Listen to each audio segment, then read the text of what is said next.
Salam, heç düşünmüsünüzmü, uşaqlara yeni bir dil öyrətməyin ən yaxşı yolu hansıdır? Bugün biz məhz bu suala cavab axtaracağıq. Əlimizdə birinci sinif şagirdləri üçün hazırlanmış xüsusi bir video dərslik layihəsi var. Və bu layihə yeni sözləri yadda saxlamaq üçün olduqca sadə, amma bir o qədər də təsirli bir metod təklif edir. Yəqin ki, hər bir valideyn və ya müəllim bunu yaxşı bilir. Kiçik bir uşağın diqqətini cəmləmək, yeni sözlər kimi abstrakt bir şeyi ona başa salmaq heç də asan deyil. Onların fikri bir anın içində dağıla bilər. Ona görə də öyrənmə prosesi mütləq əyləncəli və çox aydın olmalıdır. Bəli, əsas sualımız budur. Necə edək ki, birinci sinif şagirdi həm öyrənsin, həm də sıxılmasın? Onun marağını itirmədən, həvəsdən salmadan yeni sözləri necə təqdim etmək olar? Gəlin bu sualın cavabını birlikdə tapaq. Yaxşı, problemdən danışdıq, indi isə gəlin həll yoluna keçək. Bax, bu metodun əsasında çox sadə 3 mərhələli bir yanaşma dayanır. Bu yanaşma bütün öyrənmə prosesini kiçik, asan həzm olunan addımlara bölür. Deməli, bu 3 mərhələli prosesə diqqət yetirək. Birinci, sözün yazılışını görürsən. İkinci, onun necə səsləndiyini eşidirsən. Və üçüncü, yəni sonuncu addımda onun öz ana dilində nə demək olduğunu anlayırsan. Gördüyünüz kimi, hər bir addım əvvəlkinin üzərində qurulur və yeni bir söz üçün möhkəm bir təməl yaradır. Və bax, burada açar məqam, yəni bütün işin sirri ortaya çıxır. Əsas məqsəd interaktiv vizual materialın hazırlanmasıdır. Yəni, o bayaq saydığımız 3 addım tək başına kifayət deyil. Metodun əsl gücü öyrənmə prosesini vizual və cəlbedici etməkdədir. Məqsəd quru-quru əzbərləmək yox, sözləri anlamaq və hətta hiss etməkdir. İndi isə gəlin bütün bu nəzəriyyəni bir kənara qoyaq və praktikada bunun necə işlədiyinə baxaq. Məsələn, hamı üçün sadə və universal bir mövzu götürək. Rənglər.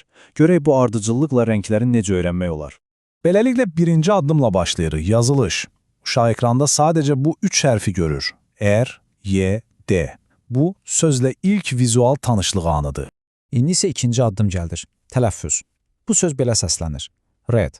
Artıq uşaq sözü təkcə görmür, həm də eşidir. Yəni, eyni anda həm görmə, həm də eşitmə duyğuları aktivləşir. Və budur, üçüncü addım, tərcümə. Uşaq öyrənir ki, red sözü bizim dildə qırmızı deməkdir. Bu mərhələdə artıq sözün mənası tamamilə aydın olur. Və bu həlledici məqamdır. İnteraktiv vizual material.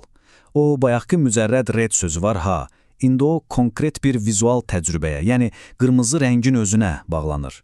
Məhz bu sözün yaddaşda möhkəm qalmasına kömək edir. Gəlin eyni prosesi başqa bir rənglə də təkrarlayaq ki, tam aydın olsun. Birinci addım, green sözünün yazılışını görürük. İkinci addım, tələffüzü eşidirik. Bu söz green kimi tələffüz olunur. Eşitmə yoluyla öyrənmə addımını bir daha gücləndiririk. Və üçüncü addım, əlbəttə ki, tərcümədir.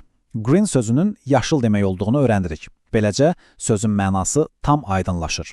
Və yenə də o möhtəşəm vizual əlaqənin gücünü nümayiş etdiririk. Uşağın beynində green sözü ilə yaşıl rəng arasında sanki qırılmaz bir bağ yaranır. Yaxşı, gəlin sonuncu nümunəmizə də baxaq. Ekranda blue sözünün yazılışı görünür, uşaq hərflərlə tanış olur. Sonra blue sözünün düzgün tələffüzünü eşidirik. Blue. Bu, sözün səs formasını yadda saxlamağa kömək edir. Qısa və aydındır. Və nəhayət, əsas öyrənmə mərhələlərini blue sözünün Azərbaycan dilindəki tərcüməsi ilə, yəni mavi ilə tamamlayırıq. Və son toxunuş. Uşağı vizual olaraq mavi rəngin içinə salırıq. Bu, söz və təsvir arasındakı əlaqəni qırılmaz edir. Öyrənmə prosesi yadda qalan bir təcrübəyə çevrilir. Yaxşı, bəs ilk baxışdan bu qədər sadə və təkrarlanan bir proses niyə bu qədər təsirlidir? Gəlin bu effektiv təlimin sirlərini açaq.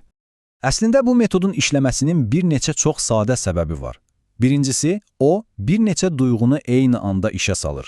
Uşaq həm görür, həm də eşidir. İkincisi, öyrənmə aydın, ardıcıl addımlarla baş verir. Heç bir qarışıqlıq yoxdur. Üçüncüsü, birbaşa tərcümə mənanı dərhal anlamağa kömək edir və o, güclü vizual əlaqə qurulur.